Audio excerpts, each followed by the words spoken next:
నమస్తే, welcome to burning issue. రాజ్యాంగం మనకు కల్పించిన అత్యంత బలమైన ఆయుధం భావ ప్రకటన స్వేచ్ఛ. కానీ ఆ స్వేచ్ఛకు ఒక సామాజిక బాధ్యత ఉంటుందన్న కనీస స్పృహను నేటి రాజకీయ సమాజం కోల్పోతోందా? విమర్శకు విద్వేషానికి మధ్య ఉన్నటువంటి సన్నని గీతను కొందరు ఉద్దేశపూర్వకంగానే చెరిపేస్తున్నారా? ఆంధ్రప్రదేశ్ రాజకీయాల్లో ప్రస్తుతం జరుగుతున్న పరిణామాలు చూస్తుంటే సగటు పౌరుడికి ఈ ప్రశ్నలే ఎదురవుతున్నాయి. రాజకీయ ప్రత్యర్థులను ఎదుర్కోలేక ఏకంగా కోట్లాది మంది ఆరాధించే హిందూ దేవుళ్లపై అనుచిత వ్యాఖ్యలు చేయడం, రాజకీయాలకు ఏమాత్రం సంబంధం లేని పసిపిల్లల క్యారెక్టర్లను సోషల్ మీడియాలో రోడ్డుకీడ్చడం, ఇదేనా భావ ప్రకటన స్వేచ్ఛ అంటే? శ్రీరాముడిపై అత్యంత అభ్యంతరకర వ్యాఖ్యలు చేసిన ప్రశ్న రావణ్పై ఏకంగా ఉపా చట్టం ప్రయోగించాల్సిన పరిస్థితి ఎందుకొచ్చింది? గతంలో ప్రభుత్వాలను అస్థిరపరచడానికి మత కల్లోలాలను ఆయుధంగా వాడుకున్నట్లే ఇప్పుడు ఏపీలోనూ అదే ఫార్ములాను అప్లై చేస్తున్నారా? అసలు ప్రశ్న రావణ్, జర్నలిస్ట్ కేవీఆర్ అరెస్ట్ అయితే మాజీ సీఎం జగన్ ఎందుకు గగ్గోలు పెడుతున్నారు? గొడ్డలి పార్టీ నేతలే ఫండింగ్ ఇచ్చి మరీ ఈ దుష్ప్రచారం చేయిస్తున్నారని సీఎం చంద్రబాబు చేసిన వ్యాఖ్యలు వెనుకున్నటువంటి అసలు కుట్ర ఏంటి? ప్రైమ్ 9 బర్నింగ్ ఇష్యూలో ఇప్పుడు చూద్దాం.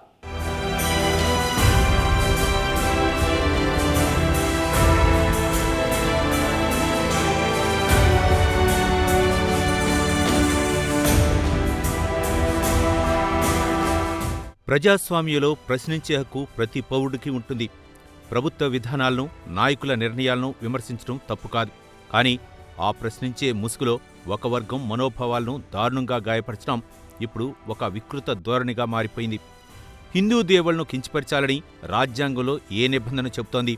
ఏ మతాన్ని కించపరిచినా తప్పే.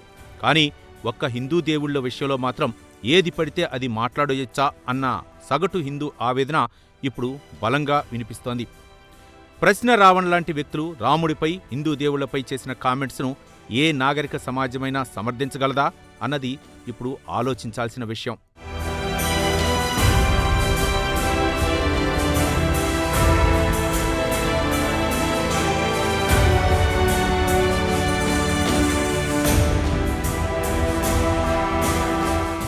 నటుడు ప్రకాష్ రాజ్, ప్రశ్న రావణ్, భైరి నరేష్ లాంటి వాళ్లు హిందూ దేవుళ్లను, ఆచారాలను పదే పదే విమర్శిస్తుంటారు. పైగా దాన్ని భావ ప్రకటన స్వేచ్ఛగా సమర్థించుకుంటారు. ఇదేమని ఎవరైనా ప్రశ్నిస్తే తమ స్వేచ్ఛపై దాడి జరుగుతోందని, దేశంలో అసహనం పెరిగిపోయిందని వాదిస్తారు. హిందూ దేవుళ్లను విమర్శించడాన్ని, సనాతన ధర్మాన్ని తప్పుబట్టడాన్ని సెక్యులరిజం అనే కోణంలో చూపే ప్రయత్నం చేస్తున్నారు. ఈ ద్వంద్వ ప్రమాణాలే ఇప్పుడు సమాజంలో తీవ్ర చర్చకు దారితీస్తున్నాయి. ఒక వర్గం మనోభావాలను పదే పదే దెబ్బతీయటం ద్వారా సమాజంలో అశాంతిని రగిల్చే ప్రయత్నం జరుగుతోందన్న విమర్శలు బలంగా వినిపిస్తున్నాయి.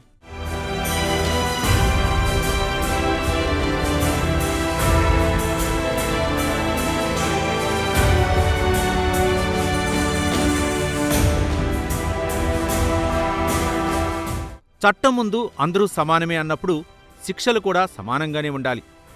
మెజార్టీ వర్గం మనోభావాలు పదే పదే దెబ్బతింటున్నప్పుడు ప్రభుత్వాలు కఠినంగా వ్యవహరించక తప్పదు. ఈ నేపథ్యంలోనే దేవుళ్లపై అనుచిత వ్యాఖ్యలు చేసిన ప్రశ్న రావణ్పై ఏకంగా ఊపా చట్టం కింద కేసు నమోదు చేయటం దేశవ్యాప్తంగా సంచలనంగా మారింది. మత విద్వేషాలు రెచ్చగొట్టి సమాజంలో అశాంతిని సృష్టించే శక్తులకు ఈ ఊపా చట్టం ప్రయోగం ఒక బలమైన హెచ్చరిక అని న్యాయ నిపుణులు విశ్లేషిస్తున్నారు. హద్దులు దాటితే చట్టం తన పని తాను చేసుకుపోతుందన్న స్పష్టమైన సందేశాన్ని కూటమి ప్రభుత్వం ఈ కేసు ద్వారా ఇచ్చింది.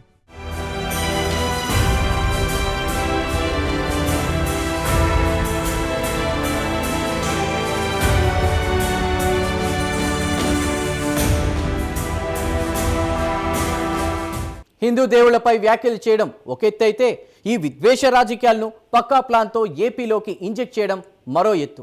గతంలో రాజకీయ స్వార్థం కోసం, ప్రభుత్వాలను పడగొట్టడం కోసం మత కల్లోలాలను సృష్టించిన చీకటి చరిత్రలు మనం చూసాం. సరిగ్గా ఇప్పుడు ఏపీలోనూ అదే ఫార్ములాను అప్లై చేయాలని చూస్తున్నారా? ప్రభుత్వాన్ని అస్థిరపరిచే కుట్ర జరుగుతోందా? ఈ పరిణామాల వెనుక ఉన్న అసలు వ్యూహం ఏంటి చూద్దాం.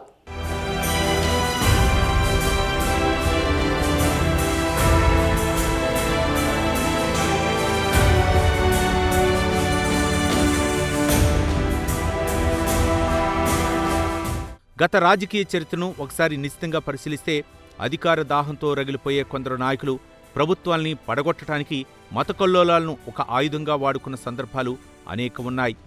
ప్రజల మధ్య చిచ్చుబెట్టి శాంతి భద్రతలను సమస్యను సృష్టించి తమ ద్వారా పాలకుల్ని గద్దెదించాలనేది ఆ శక్తుల వ్యూహం. ఇప్పుడు సరిగ్గా అదే కుట్ర ఆంధ్రప్రదేశ్లోనూ జరుగుతోందన్న అనుమానాలు బలంగా వ్యక్తమవుతున్నాయి. ప్రజల మధ్య దూరం పెంచేలా, మతాల మధ్య వైషమ్యాలు సృష్టించేలా ఉద్దేశపూర్వకంగానే కొందరు ఈ కామెంట్స్ చేస్తున్నారన్నది సుస్పష్టమవుతోంది.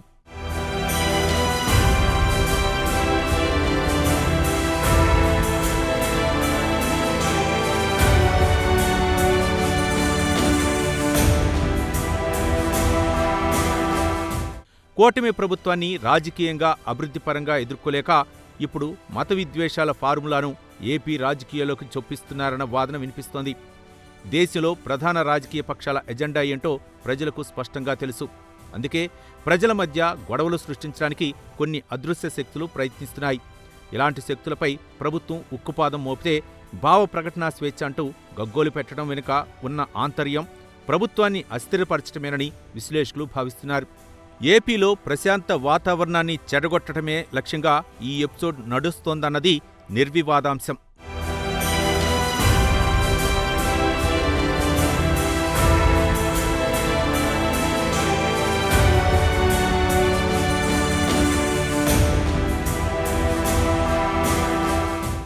ఎవరి దేవుడు వారికి ఆరాధ్యం. మరో మతాన్ని కించపరిచే హక్కు ఎవరికీ లేదు. ఈ మధ్యకాలంలో డిప్యూటీ సీఎం పవన్ కళ్యాణ్ సనాతన ధర్మం గురించి, హిందూ ఆచారాల పరిరక్షణ గురించి విస్తృతంగా ప్రచారం చేస్తున్నారు. తిరుమల లడ్డు వివాదం తర్వాత ఆయన వాయిస్ మరింత పెరిగింది. బహుశా అందుకే పవన్ కళ్యాణ్ను ఉద్దేశపూర్వకంగా టార్గెట్ చేశారా? సనాతన ధర్మం గురించి మాట్లాడితే ఇలాగే దాడులు జరుగుతాయని భయపెట్టే ప్రయత్నం చేస్తున్నారా అన్న చర్చ ఇప్పుడు ఏపీలో బలంగా నడుస్తోంది. ధర్మాన్ని రక్షించేవారిని మానసికంగా దెబ్బతీయాలనే కుట్ర ఇందులో దాగి ఉందన్నది సుస్పష్టమవుతోంది.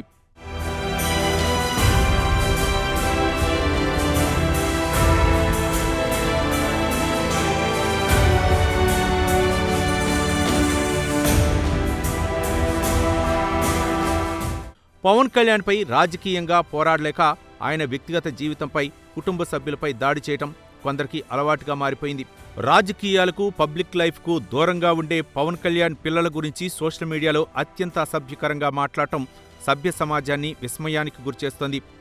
ఇది భావ ప్రకటనా స్వేచ్ఛ కాదు, సామాజిక మాధ్యమాల దుర్వినియోగం అని నెటిజన్లు మండిపడుతున్నారు. ఇలాంటి వికృత మనస్తత్వాన్ని ఉపేక్షిస్తే సమాజానికే ప్రమాదమన్న ఆందోళన వ్యక్తమవుతోంది.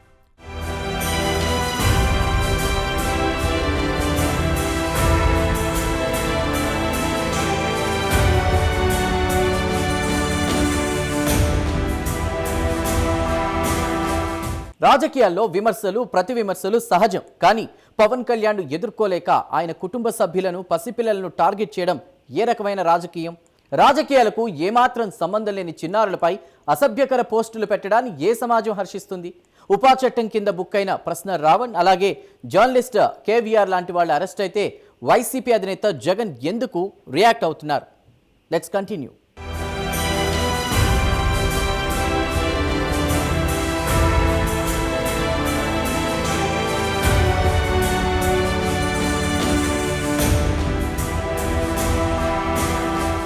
దేవుళ్లపై, నాయకుల కుటుంబాలపై అసభ్యకర పోస్టులు పెట్టిన ప్రశ్న రావణ్, జర్నలిస్టు కేవీఆర్ లాంటి వారిని పోలీసులు అరెస్ట్ చేశారు. రావణ్పై ఏకంగా ఊపా చట్టం ప్రయోగించారు. చట్టం తన పని తాను చేసుకుపోతోంది. అయితే ఇక్కడే ఏపీ రాజకీయాల్లో ఒక ఊహించని ట్విస్ట్ చోటు చేసుకుంది. ఈ అరెస్టులను మాజీ సీఎం జగన్మోహన్ రెడ్డి తీవ్రంగా ఖండించారు. ఇది భావ ప్రకటనా స్వేచ్ఛను హరించడమేనంటూ ఆయన ప్రభుత్వాన్ని ప్రశ్నించడం రాజకీయ వర్గాల్లో తీవ్ర కలకలం రేపుతోంది. ఒక మాజీ ముఖ్యమంత్రి స్థాయిలో ఉన్న వ్యక్తి ఇలాంటి వారిని వెనకేసుకురావటం ఏంటన్న చర్చ మొదలైంది.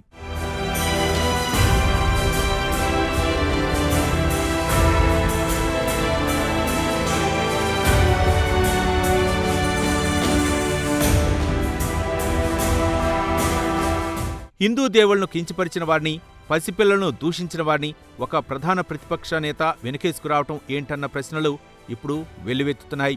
ఈ వ్యాఖ్యల ద్వారా గొడవలు సృష్టించి, అలజడి రేకెత్తించి లబ్ధి పొందాలని చూస్తున్నది ఎవరు? ఎవరి ప్రయోజనాల కోసం ఈ సోషల్ మీడియా శక్తులు పనిచేస్తున్నాయి అన్న అనుమానాలకు జగన్ రియాక్షన్ మరింత బలం చేకూర్చినట్లయిందని విశ్లేషకులు భావిస్తున్నారు. తప్పు చేసిన వారిని సమర్థిస్తే ఆ తప్పును పరోక్షంగా ప్రోత్సహించినట్లే అవుతుందన్న బేసిక్ లాజిక్ను వైసీపీ నాయకత్వం మిస్ అవుతోందన్న విమర్శలు వస్తున్నాయి.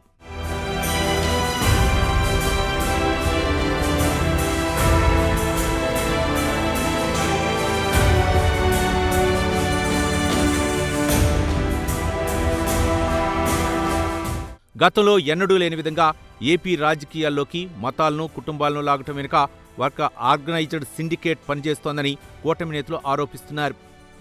అరెస్టులు జరిగిన వెంటనే వైసీపీ శిబిరం నుంచి వస్తున్న రియాక్షన్స్ చూస్తుంటే ఈ సోషల్ మీడియా ట్రోల్స్కు ఆ పార్టీకి మధ్య ఉన్న లింక్ ఏంటన్నది ప్రజలకు అర్థమవుతోందని రాజకీయ పండితులు విశ్లేషిస్తున్నారు.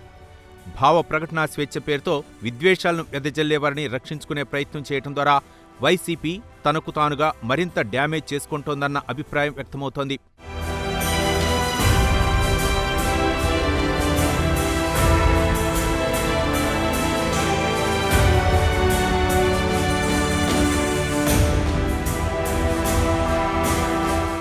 అరెస్టులపై జగన్ రియాక్ట్ అయిన వెంటనే సీఎం చంద్రబాబు నాయుడు ఎంటర్ అవడంతో సీన్ మొత్తం మారిపోయింది. ఈ సోషల్ మీడియా ట్రోల్స్ వెనక దేవుళ్లపై జరుగుతున్న దాడుల వెనక ఉన్నటువంటి అసలు కుట్రను చంద్రబాబు బయటపెట్టారు. గొడ్డలి పార్టీ నేతలే ఫండింగ్ ఇచ్చి మరీ ఈ దుష్ప్రచారం చేయిస్తున్నారంటూ బాబు చేసిన కామెంట్స్ ఏపీ పాలిటిక్స్లో సెగలు రేపుతున్నాయి.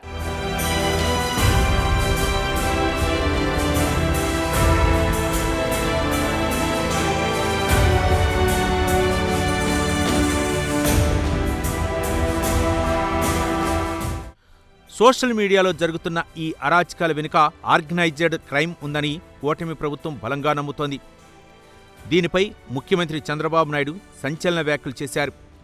గొడ్డల పార్టీ నేతలు ఫండింగ్ చేసి మరీ ప్రభుత్వంపై, నాయకులపై దుష్ప్రచారం చేయిస్తున్నారని అంటూ ఆయన పరోక్షంగా వైసీపీని టార్గెట్ చేశారు. డబ్బులిచ్చి మరీ బూతులు తిట్టించే సంస్కృతికి ఏపీలో తెరలేపారని ఆయన మండిపడ్డారు. ఒక వ్యవస్థగా ఏర్పడి పెయిడ్ ఆర్టిస్టులతో ఈ విద్వేషం ప్రచారం చేయిస్తున్నారని ముఖ్యమంత్రి కుండబద్దలు కొట్టారు.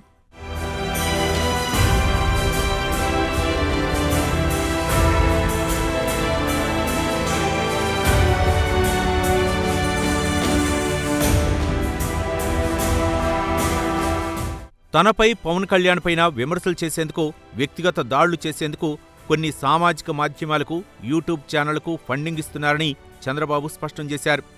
దీన్ని బట్టి చూస్తే ఓపా చట్టం కింద అరెస్టైన ప్రశ్నారావణ్, అలాగే కేవీఆర్ లాంటి వాళ్లు కేవలం పావులు మాత్రమేనని, వారి వెనుక ఉండి నడిపిస్తున్న అసలు సూత్రధారులు వేరేవారు ఉన్నారని స్పష్టమవుతోంది. రాజకీయ ఉనికి కోసం మతాలను, కుటుంబాలను వాడుకుంటున్నారన్నది కూటమి నేతల ప్రధాన ఆరోపణ. ఈ ఫండింగ్ నెట్వర్క్ను పూర్తిగా ఛేదించే దిశగా ప్రభుత్వం అడుగులు వేస్తోంది.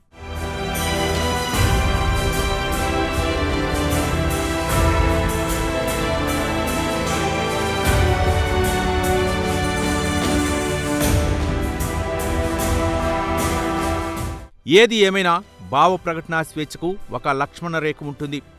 ఆ రేఖ దాటి దేవుళ్లను దూషించినా, పసిపిల్లలను టార్గెట్ చేసినా చట్టం చూస్తూ ఊరుకోదు. ఏపీలో మత విద్వేషాలు రగల్చి శాంతి భద్రతల సమస్య సృష్టించి తద్వారా ప్రభుత్వాన్ని పడగొట్టాలని చూస్తున్న శక్తుల ఆటలు ఇక సాగవని ప్రభుత్వం స్పష్టమైన సంకేతాలు ఇస్తోంది. తప్పు చేసిన వారిని వెనకేసుకొస్తే ఆ బురద వెనకేసుకొచ్చిన వారికి కూడా అంటుకుంటుందన్న బేసిక్ లాజిక్ను రాజకీయ పార్టీలు మర్చిపోకూడదు. ఈ పరిణామాలతో ఏపీ రాజకీయాల్లో సోషల్ మీడియా వార్ సరికొత్త మలుపు తిరిగినట్లు సుస్పష్టమవుతోంది.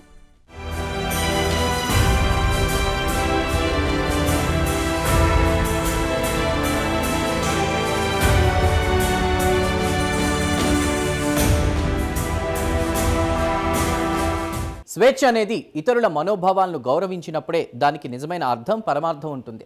రాజకీయాల్లో విధానపరమైన విమర్శలు ఉండాలి, కానీ కోట్లాది మంది ఆరాధించే దేవుళ్లను కించపరిచే హక్కు, పసిపిల్లల క్యారెక్టర్లను రోడ్డుకిచ్చే హక్కు ఏ రాజ్యాంగం ఇవ్వలేదు. దీన్ని భావప్రకటన స్వేచ్ఛ అని అనరు, సామాజిక బాధ్యతారాహిత్యం అంటారు. అందుకే హద్దులు దాటిన వారి మెడకు ఉపాచట్టం ఉరితాడులా బిగుసుకుంటోంది. మత కల్లోలాలు సృష్టించి ప్రభుత్వాన్ని పడగొట్టాలనే కుట్రలకు కాలం చెల్లింది. ఇలాంటి శక్తులకు ఫండింగ్ ఇచ్చి వారు అరెస్ట్ అయితే గగ్గోలు పెడుతున్న రాజకీయ నాయకుల అసలు ఉద్దేశాలను ప్రజలు గమనిస్తున్నారు. దేవుళ్లతో, పసిపిల్లలతో రాజకీయం చేయాలని చూస్తే అంతిమంగా ప్రజాక్షేత్రంలో మూల్యం చెల్లించుకోక తప్పదన్నది చరిత్ర చెప్తున్న సత్యం.